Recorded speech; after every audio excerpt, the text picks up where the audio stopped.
Welcome to Suman TV. కొంతమందికి పని ఎక్కువ చేసేసి, ఎక్కువ నడిచేసి నొప్పులొస్తుంటే, మరి కొంతమందికి ఊరికే కూర్చుని కూడా నొప్పులొచ్చేస్తాయి. మరి ఏం చేయాలి? ఎలా డీల్ చేయాలంటే, స్పెసిఫిక్‌గా మనం ఐటీ క్రౌడ్ గురించి మాట్లాడుతున్నాం.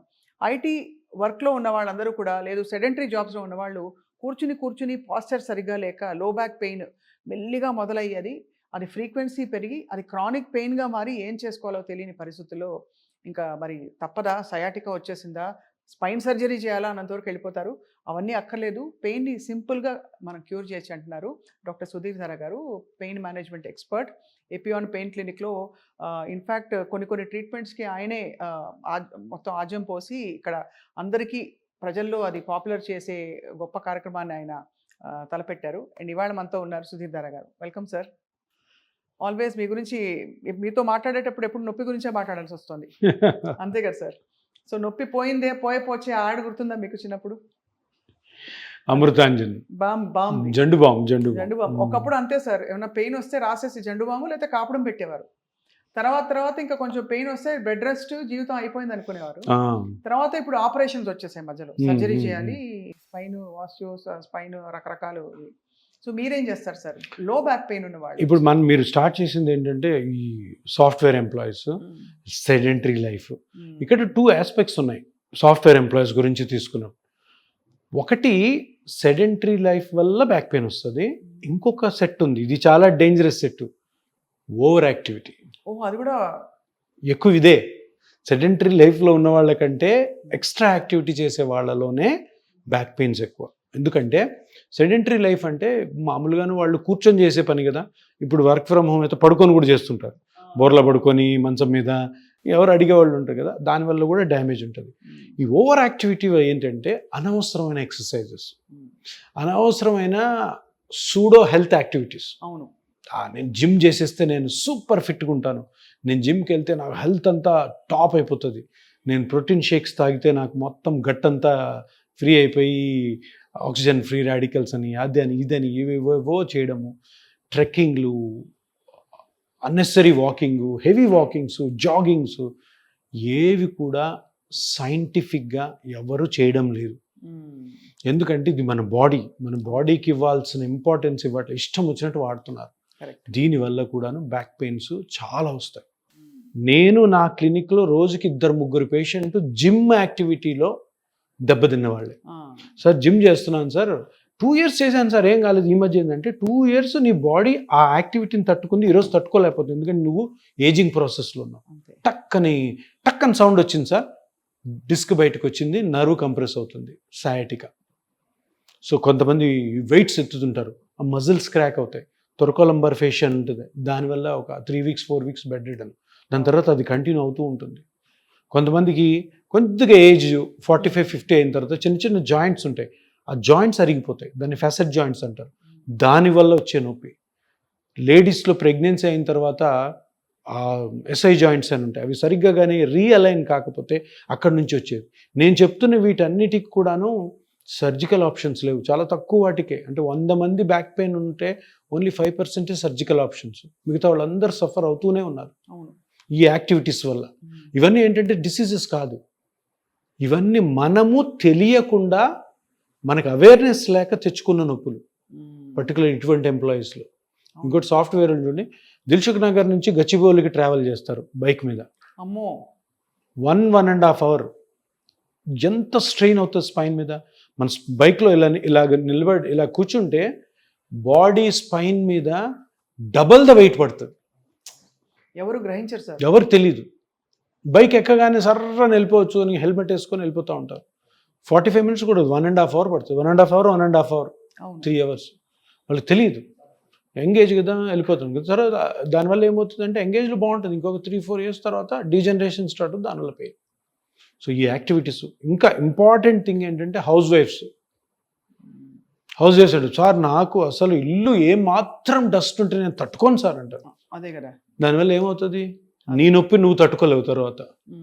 ఇది నేను రిలేట్ అవ్వగలుగుతున్నాను, మీకు ఇమీడియట్గా స్ట్రైక్ అయి ఉంటుంది. అదే అది భరించలేక నానా క్లీనింగ్లు చేసేసి, లాడర్లు ఎక్కేసి, ఇంకేదో చేసేసి డస్టింగ్ చేయడంలో మొత్తం పని మనిషి చేసి వెళ్ళిన తర్వాత మళ్ళీ మనం చేయడం, పని మనిషితో పాటు తిరగడం, ఇవన్నీ కూడా ఏంటంటే వాళ్ళు తెలియదు పాపం, అంటే వాళ్ళు అనలేము. సో ఎవరు చెప్పరు. ఇప్పుడు మీకు మీ మదరు మీ అమ్మమ్మ గారు ఏం చెప్పుంటారు, చూడు ఇల్లు బాగా పెట్టుకోవాలా, కష్టపడాలి, హస్బెండ్ బాగా చూసుకోవాలా, అదే, ఇన్లాస్ను అదే, అదే. అత్తమామని బాగా చూసుకోవాలి, ఇల్లు ఎక్కడ మేము ఎప్పుడు వచ్చినా కూడాను అసలు మెరుస్తూ ఉండాలి, అద్దంలా ఉండాలి. అద్దంలా ఉండాలనేసరికి మీకు ఎంత పెద్ద చదువులు చదివినా కూడాను అమ్మో ఇది ఉండాలి ఇది ఉండాలి. దాంతో ఈ back పెయిన్లు, knee joint పెయిన్లు, shoulder pains. అది ఆ ఫైన్ లైన్ ఎలా తెలుసుకుంటారు? అరే ఏ తేడా కొడుతుంది ఇంకా చాలు ఆపేసే అనే అది. ఫైన్ లైన్ ఏమవుతుంది, మీ డాక్టర్ గారి దగ్గరికి వెళ్ళండి చాలు. సార్ నేను ఇంత పని చేస్తున్నాను, చేయొచ్చా లేదా అంతే చెప్పేస్తారా? అంతే. చెప్పగలరు. మీరు ఎంబీబీఎస్ డాక్టర్ దగ్గర ఈ క్వశ్చన్ అడగండి. ఎందుకు చెప్పరు? ఏ ఎంబీబీఎస్ డాక్టర్ లేదమ్మా ఇంకా చేయాలి, పక్కింట్లోకి కూడా చేయి, ఎదురింట్లో చేయి అనరు. తగ్గించుకోమ్మా వద్దు. సార్ తగ్గించుకోవడంతో పాటు దీనికి విరుగుడే ఉందా? ఉదాహరణకి మనకి కూర్చుని ఉన్న వాళ్ళకి ప్రతి అరగంటకి లేచి నడు అంటారు. ఒక 2 minutes నడిచిరా, నీకు సిట్టింగ్ ఈజ్ న్యూ స్మోకింగ్ అని ఒకళ్ళు అంటారు. ఇప్పుడు ఇలాగ మనం ఎక్కువ పని చేసే వాళ్ళకి ప్రతి అరగంటకి నువ్వు నడుము వాల్చి ఒక అరగంట 10 నిమిషాలు ఇలా పడుకో, లై డౌన్ అని ఏమన్నా ఉందా? అంటే ఒకటేంటంటే నేను మామూలుగా నేను చెప్పే విధానం అంటే, మీరు ఇంట్లో మీ ఇల్లు ఒక 2500 SFT, అన్ని పనులు ఇంక్లూడింగ్ మీరు పొద్దున్న లేచినప్పటి నుంచి కుకింగు, క్లీనింగు, వాషింగ్ మిషను, బట్టలు ఆరేడు అన్నీ మీరు చేసినా కూడాను 2.5 hours 3 hours పని, అంతేనా? అవును అంతే కదా. మిగతాది రెస్ట్ తీసుకోండి. మీకు 3 hoursని మీరు 30 hours చేస్తారు. అది పాయింట్. మీరు బట్టలు ఉతకండి, బట్టలు ఆరేయండి, అందరికి బ్రేక్ఫాస్ట్ చేయండి, లంచ్ చేయండి, డిన్నర్ చేయండి, ఇవంతా టైం కూడా 3 hours ఉంటుంది. ఆ 3 hours తర్వాత పని మనిషి కూడా వద్దు, నేను చెప్పడం పని మనిషి కూడా వద్దు. కానీ ఆ 3 hours తర్వాత లేదా ఈ 3 hoursని 3 భాగాలుగా విభజించుకొని మిగతా టైంలో కూర్చొని ఉండండి. కూర్చోరు కదా, తిరుగుతూనే ఉంటారు. సో ఎఫెక్టివ్ వర్క్ అన్నది ఇంపార్టెంట్ ఇక్కడ, ఊరికే తిరగడం కాదు. ఎప్పుడైతే మీకు పని లేదో కూర్చోండి, చక్కగా టీవీ చూడండి, బుక్ చదువుకోండి, మజిల్స్ అన్ని కూడా రీకండిషన్ అవుతాయి. కరెక్ట్, అంతే కదా సార్. లేదు మీరు నడుస్తూనే ఉన్నారు, తిరుగుతూనే ఉన్నారు, నిలబడి మాట్లాడుతున్నారు, డ్యామేజ్ అవుతుంది. అందరూ ఇది ఏమనుకుంటారు, ఇంత పని చేస్తే చాలా పెద్ద ఎక్సర్సైజ్ ఇది, దానివల్ల నేను హెల్తీగా ఉంటాను. 100% రాంగ్. ఎంత ఎక్కువ మీరు అనవసరంగా పని చేయండి, అంత మీరు తొందరగా మోకాళ్ళు అరిగిపోవడము, నడుము. బాడీ మెషిన్ దాన్ని మనం దాన్ని చక్కగా దాన్ని ఆయిల్ చేస్తూ ఉండాలి, మెషిన్ ని పరిగెట్టిస్తేనే కదా. అదే పక్కింటోళ్ళు పెద్దోళ్ళు అంటారు, అంతేగాని అస్సలు సైంటిఫిక్గా బాడీ కూడా, మన బాడీ కూడా ఒక సైకిల్ లాంటిది. రోజు సైకిల్ని 50 kilometers తొక్కండి, 2 సంవత్సరాల కల్లా దాన్ని మూలపడేయాల్సి వస్తుంది. బాడీ కూడా అంతే. ఎంత బాగా కన్జర్వేటివ్ పెట్టుకుంటారో. నేను ఒక చిన్న ఎగ్జాంపుల్ చెప్తా. మీ బంధువుల్లోనే 90% మనం ఇంటికి వెళ్ళగానే చాలా బాగా చూసుకుంటారు. కాఫీ పెట్టి, టీ పెట్టి, ఇది అది తిన్నావా, టిఫిన్ తినంటే మళ్ళీ పెడతారు. ఒక 10% వాళ్ళు అస్సలు మిమ్మల్ని పట్టించుకోరు, కూర్చొని ఉంటారు, లేరు, విష్ చేయరు, నీళ్ళు ఇవ్వరు. ఓకే, మీకు సరైన టైంకి బ్రేక్ఫాస్ట్ పెట్టరు, లేదా హోటల్ని తెప్పిస్తారు. మీరు చూడండి, వాళ్ళందరూ ఎక్కువ కాలము నొప్పులు లేకుండా బతుకుతారు. ఈ తిరిగే వాళ్ళు చూడు, తొందరగా ఎంత సూపర్ హాస్పిటాలిటీ ఇస్తారో అంత ఫాస్ట్గా వాళ్ళు బెడ్ రిడన్ అవుతారు. మీరు ఎంతమందిని ఊహించుకోండి, మీ బంధువుల్లో ఇదే జరుగుతుంది. వాళ్ళు లేజీగా ఉంటారు చూడండి, మంచివాళ్ళే వాళ్ళు, లేజీగా ఉండేవాళ్ళు, కానీ చేయరు. ఆ టిఫిన్ తెప్పించరా, లేదంటే 11 o'clockకి 12 o'clockకి బ్రేక్ఫాస్ట్ పెడతారు, మనకేం ఆకలేస్తుంటుంది ఇక్కడ. సో వాళ్ళు ఎక్కువ కాలం ఉంటారు. మీరు చూడండి, మా పిన్నే ఒక ఆమె ఉంది, తర్వాత నాకు చాలామంది వేరే రిలేటివ్స్ ఉన్నారు, వాళ్ళ ఇంటికి వెళ్ళాం మేము, ఎందుకంటే వెళ్తే మనకి ఇది ఆవిడ హ్యాపీగా ఉన్నారు. ఇప్పుడు చూస్తే వాళ్ళని హ్యాపీ అనిపిస్తుంది నాకు, నువ్వు ఆ రోజు చేసింది కరెక్టే పిన్ని అని చెప్పి. సో అలా కరెక్ట్ వే. అంటే you should basically respect your body అంటున్నారు. చాలా రెస్పెక్ట్ చేయాలి. బాడీని రెస్పెక్ట్ చేయడం అంటే దేవుడిని రెస్పెక్ట్ చేసినట్టు, ఎందుకంటే బాడీ ఇచ్చింది దేవుడే. చాలా బాగా చెప్పారు సార్. కానీ అనివార్యంగా బ్యాక్ పెయిన్ వచ్చింది అనుకోండి సార్, మనకి నీ స్టేజ్ 1, స్టేజ్ 2, 3, 4 వస్తాయి. బ్యాక్ పెయిన్ విషయంలో కూడా సిమిలర్ ట్రీట్మెంట్స్ ఉంటాయి సార్ మనకి. పెయిన్ చాలా ట్రీట్మెంట్స్ ఉన్నాయి. స్పైన్ ఇంకా చాలా ఇంపార్టెంట్, చాలా సెన్సిటివ్, వెరీ డేంజరస్ ఆల్సో. చాలా క్యాలిక్యులేటెడ్గా, చాలా కేర్ఫుల్గా పోవాలి. ఇప్పుడు ఇంతవరకు ఇంతకాలం ఏంటంటే బ్యాక్ పెయిన్ వచ్చినప్పుడు ఇనిషియల్గా పెయిన్ కిల్లర్స్, ఫిజియోథెరపీ, ఆ చిన్న చిన్న ఎక్సర్సైజులు, అండర్స్టూడ్. దాని తర్వాత సర్జరీ, ఇంకేం లేవు. ఇప్పుడు పెయిన్ జనరేటర్ ఐడెంటిఫికేషన్. ఇప్పుడు మోకాలు అరిగిపోతే కార్టిలేజ్ 99% ఛాన్సెస్, కానీ స్పైన్లో అట్లా కాదు. ఎన్నో స్ట్రక్చర్స్ ఉంటాయి. డిస్క్ ఉంటుంది, నర్వ్ ఉంటుంది, మజిల్స్ ఉంటాయి, బోన్స్ ఉంటాయి, లిగమెంట్స్ ఉంటాయి, అంతే. పెద్ద పెద్ద ఎరెక్టర్ స్పైన్ అండ్ మజిల్స్ ఉంటాయి, వాటి వల్ల కూడా రావచ్చు. ఫేషియా కూడా ఉంటుంది, థొరకోలంబార్ ఫేషియా. సో ఎంఆర్ఐకి పంపిస్తాం మనం బ్యాక్ పెయిన్ ఉంటే.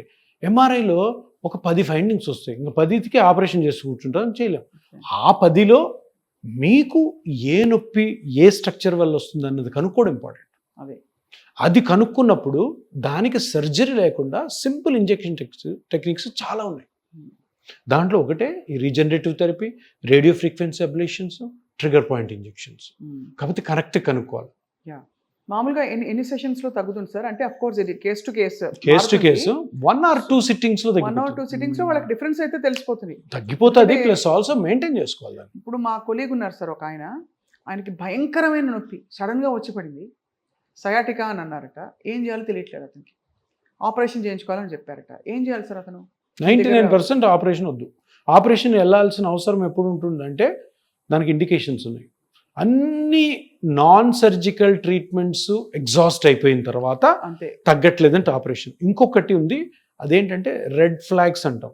అంటే కొన్ని లక్షణాలు మీలో ఉంటే అప్పుడు ఎమర్జెన్సీగా సర్జరీ చేసుకోవాలి. అదేంటంటే యూరిన్ మోషన్ కంట్రోల్ లేకుండా వెళ్ళిపోతుంటాయి. మనం ఇలా కూర్చుంటాము, అంత తెలియకుండా తడిచిపోయి ఉంటుంది. అదే తెలియట్లేదు అంటే ఎక్కువ కంప్రెషన్ ఉందన్నమాట నర్వ్ మీద. అదొకటి. ఇంకొకటి, మీరు ఇలా కూర్చున్నారు, లేచి నడవాలనుకున్నప్పుడు లెగ్స్ మొద్దుబారిపోయి ఉంటాయి, లేవు, వెంటనే ఆపరేషన్. అదర్వైజ్ అన్ని నాన్ సర్జికల్ టెక్నిక్స్ ఎగ్జాస్ట్ అయిపోయిన తర్వాతే సర్జరీ. మీరు చెప్పేదానిలో సార్ చాలా రియాష్యూరెన్స్ ఎందుకుందంటే, ముందు చూసే హౌస్ వైఫ్స్ వాళ్ళు సంతోషపడి ఉంటారు. దట్ అంటే బ్యాక్ పెయిన్ ఎందుకు వస్తుందో వాళ్ళు అర్థం చేసుకుంటారు ఫస్ట్ ఆఫ్ ఆల్. రెండోది, ఇంట్లోనే కూర్చుంటావు కదా అంటారు పైగా వచ్చేవాళ్ళందరూ. ఇంట్లోనే ఉంటావు కదా పొద్దు నుంచి ఏంటని. రెండోది, మీరు చెప్పినట్టు అనేక క్లిష్టమైన కాంబినేషన్స్తో ఉండే బ్యాక్ పెయిన్కి నాన్ సర్జికల్ ఆప్షన్స్ పెయిన్ రిలీవింగ్కి చాలా ఉన్నాయని చెప్తున్నారు. సో ఐ థింక్ ఎవరైనా చూసేవాళ్ళు ఉంటే వాళ్ళకి it's a big ray of hope that your agree. And back pain కూడా చాలా వస్తున్నారు కదా సార్, ఫ్రీక్వెంట్గా వస్తుంది. చాలా ఎక్కువ వస్తాయి బ్యాక్ పెయిన్. ఇప్పుడు నీ జాయింట్ పెయిన్స్తో కంపేర్ చేసుకుంటే బ్యాక్ పెయిన్ ప్రివలెన్స్ ఎక్కువ. అవును. నడుపు నొప్పి ఎక్కువ అయ్యి 4-5 రోజులు లీవులు పెట్టే వాళ్ళకి కూడా కొన్ని వేల మంది ఉంటారు. అదే అంత సివియర్. 30% ప్రివలెన్స్ ఎప్పుడు తెలుసా? 100 మందిలో 30 మంది సివియర్ బ్యాక్ పెయిన్తో సఫర్ అవుతుంటారు. మీరు ఎక్కడన్నా కానీ ఇప్పుడు ఈ జూబ్లీ హిల్స్లో తీసుకోండి, అదే అంతమంది సఫర్ అవుతున్నారు.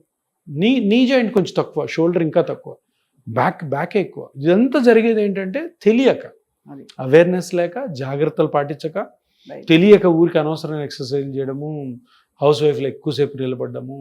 అది. సో ఇవి తెలుసుకుంటే అసలు బ్యాక్ పెయిన్ జోలికే పోవాల్సిన అవసరం లేదు. ఒకవేళ వచ్చినా కూడాను సింపుల్ టెక్నిక్స్తో బయటపడవచ్చు. అది అంటారు. ఒక సామెత కూడా ఉంది కదా సార్, పావులాతో పోయేది ఎంతో ఖర్చు పెట్టారని చెప్పి, రకరకాల సామెతలు చాలా ఉన్నాయి. గోరుతో పోయేదానికి గొడ్డలతో తెచ్చుకున్నారని చెప్పి, అలాగా అవసరం లేకుండా ఆపరేషన్ అవసరం లేదు అన్నదే పెయిన్ మేనేజ్మెంట్ ఎక్స్పర్ట్స్ యొక్క బలమైన సూచన.